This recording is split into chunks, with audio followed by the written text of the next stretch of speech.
Hello, boys and girls. Mr. Anderson here for another literature series. No, this is not the same video.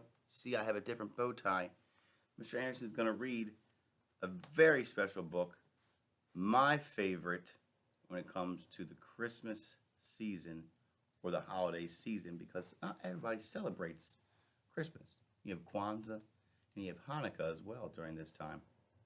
So, boys and girls, this book is very special to me because I enjoy the cartoon. It's very nostalgic, boys and girls, and that just simply means it reminds you of things in the past. And this book takes me back to when I was a kid. I always loved the cartoon, loved the movie, and I really love the book. It's called How the Grinch Stole Christmas by Dr. Seuss. And let's hope none of my stockings disappear. How the Grinch Stole Christmas. Every Who down in Whoville liked Christmas a lot.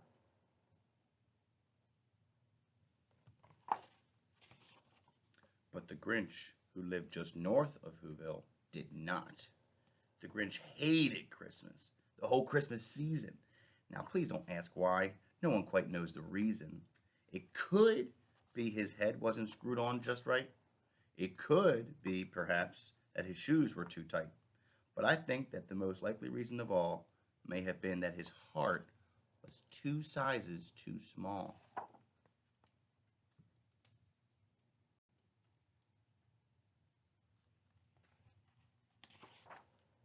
But whatever the reason, his heart or his shoes, he stood there on Christmas Eve hating the Whos, staring down from his cave with a sour, grinchy frown at the warm lighted windows below in their town.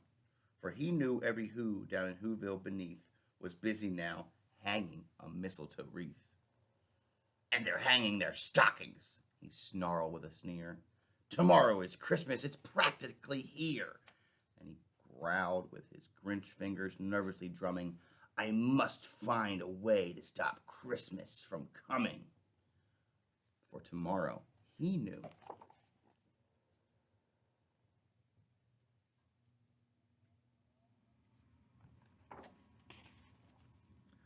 all the Who girls and boys would wake bright and early. They'd rush for their toys. And then, oh, the noise. Oh, the noise, noise, noise, noise. That's one thing he hated, the noise, noise, noise, noise.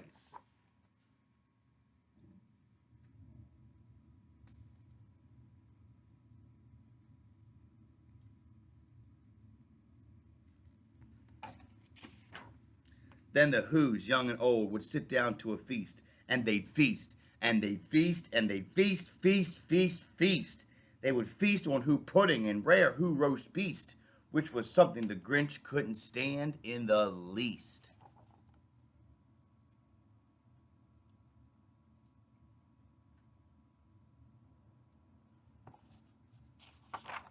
And then they do something he liked least of all. Every Who down in Whoville, the tall, the small, would stand close together with Christmas bells ringing. They'd stand in hand and the Whos would start singing. They'd sing, then they'd sing, and they'd sing, sing, sing, sing. And the more the Grinch thought of this Who Christmas sing, the more the Grinch thought, I must stop this whole thing. Why, for 53 years I've put up with it now. I must stop this Christmas from coming. But how? Did you hear that, boys and girls? Did you hear how old the Grinch was? Why, for 53 years. 53 years old, boys and girls.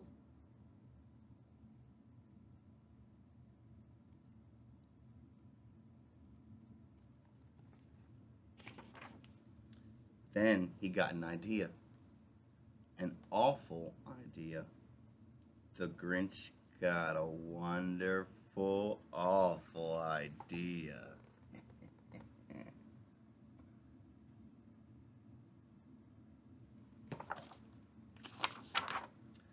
I know just what to do. The Grinch laughed in his throat. And he made a quick Santa Claus hat and a coat. And he chuckled and he clucked. Why, with what a great Grinchy trick with this coat and this hat. I look just like St. Nick. All I need is a reindeer. The Grinch looked around. But since reindeer are scarce, there was none to be found. Did that stop the Grinch? No. The Grinch simply said, if I can't find a reindeer, I'll make one instead. So he called his dog Max. Max! And he took some red thread and he tied a big horn on top of his head.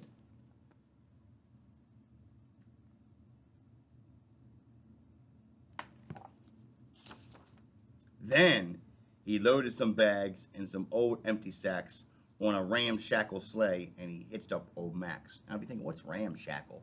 Ramshackle means it's just broken down. It's not that great. Then the Grinch said, giddy up! And the sleigh started down toward the homes where the Who's lay a snooze in their towns.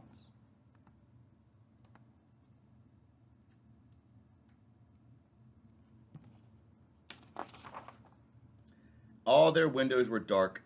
Quiet snow filled the air. All the Who's were all dreaming sweet dreams without care.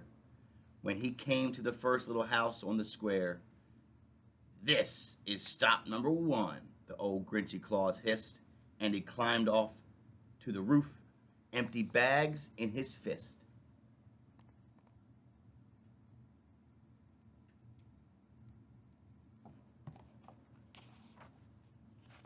Then he slid down the chimney, a rather tight pinch, but if Santa could do it, then so could the Grinch. He got only stuck once, for a moment or two. Then he stuck his head out of the fireplace flue. Now, if you're thinking, what's a fireplace flue? Fireplace flue is this area right here of the fireplace. It's where Santa would come out, and that's what the Grinch did. Where the little Who stockings all hung in a row, these stockings, he grinned, are the first thing to go.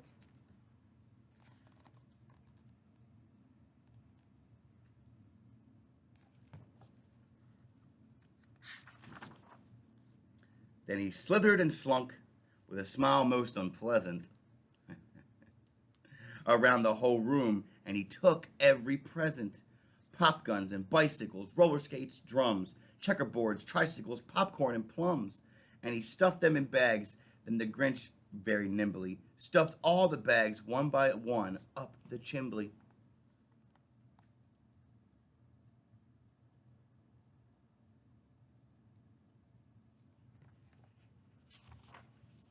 Then he slunk to the icebox. He took the Who's feast. He took the Who pudding. He took the roast beast. He cleaned out that icebox as quick as a flash. Why, that Grinch even took their last can of Who hash.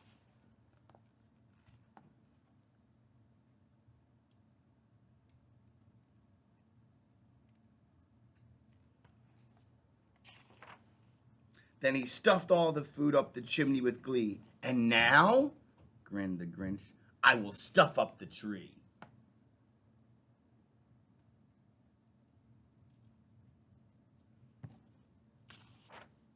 And the Grinch grabbed the tree and he started to shove when he heard a small sound like a coo of a dove.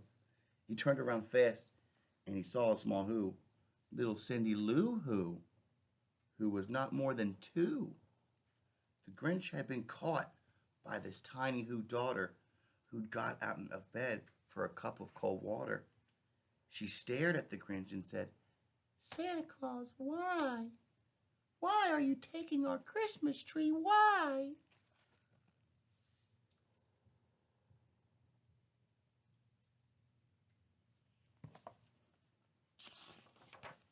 But, you know, that old Grinch was so smart and so slick, he thought up a lie and he thought it up quick. Why, my sweet little tot, the fake Santa Claus lied.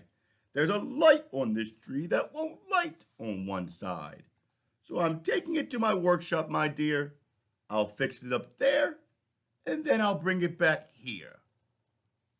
And his fib fooled the child, and he patted her on her head, and he got her a drink, and he sent her to bed. And when Cindy Lou Who went to bed with her cup, he went to the chimney and stuffed the tree up.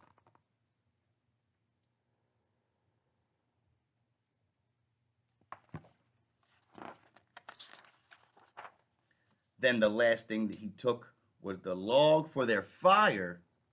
Then he went up the chimney himself, the old liar. On their walls he left nothing but hooks and some wire. And the one speck of food that he left in the house was a crumb that was even too small for a mouse.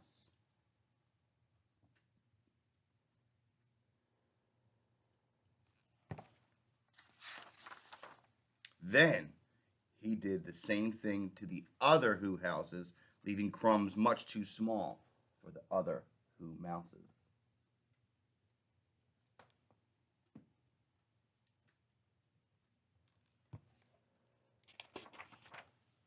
It was 1/4 past dawn. All the Who's still abed, all the Who's still a snooze. When he packed up his sled, packed it up with their presents, the ribbons, the wrappings, the tags, the tinsel, the trimmings, the tappings, the trappings.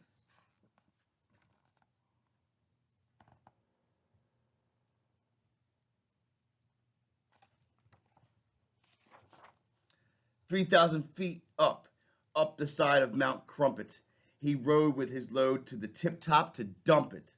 Pooh, pooh, to the Who's. He was grinchiously humming.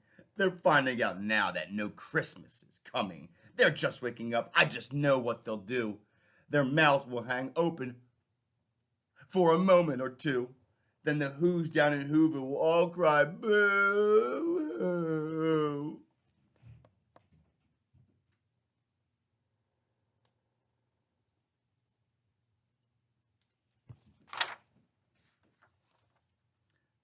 That's a noise, grinned the Grinch, that I must simply hear. So he paused, and the Grinch put out his hand to his ear, and he did hear a sound rising over the snow.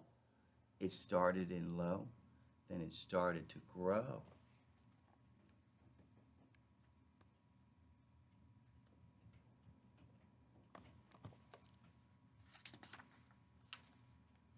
But the sound wasn't sad. Why, this sound sounded merry. It couldn't be so. It was merry, very. He stared down at Whoville. The Grinch popped his eyes. Then he shook. What he saw was a shocking surprise.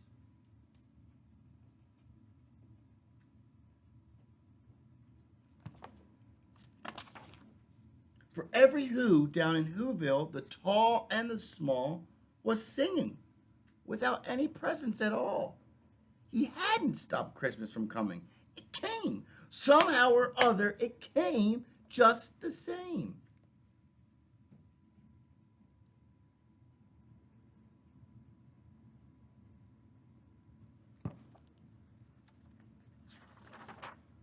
And the Grinch, with his Grinch feet ice cold in the snow, stood puzzling and puzzling. How could this be so? It came without ribbons.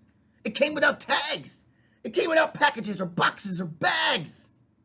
And he puzzled 3 hours till his puzzler was sore. Then he thought of something he hadn't before. Maybe Christmas, he thought, doesn't come from a store. Maybe Christmas, perhaps, means a little bit more.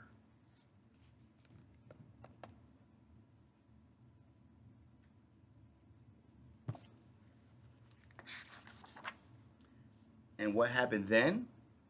Well, in Whoville they say that the Grinch's small heart grew 3 sizes that day. And the minute his heart didn't feel quite so tight, he whizzed with his load through the bright morning light. And he brought back the toys and the food for the feast. And he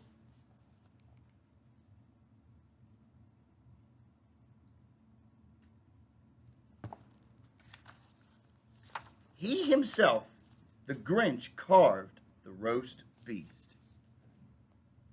The end. Boys and girls, I hope you liked my favorite Christmas story, How the Grinch Stole Christmas. It's a real good tale, boys and girls, of how someone can be very bitter and sour about something and have a change of heart or a change of mind based upon how everybody else is reacting. So think about that, boys and girls. How can you make somebody else's holiday a little bit special, a little bit more special? And let's try to get those feelings out of our body, right? and be more like Cindy Lou Who, or even like how the Grinch was at the end of our tale. I hope you enjoyed this festive literature series. Now I'm going to go fix this fire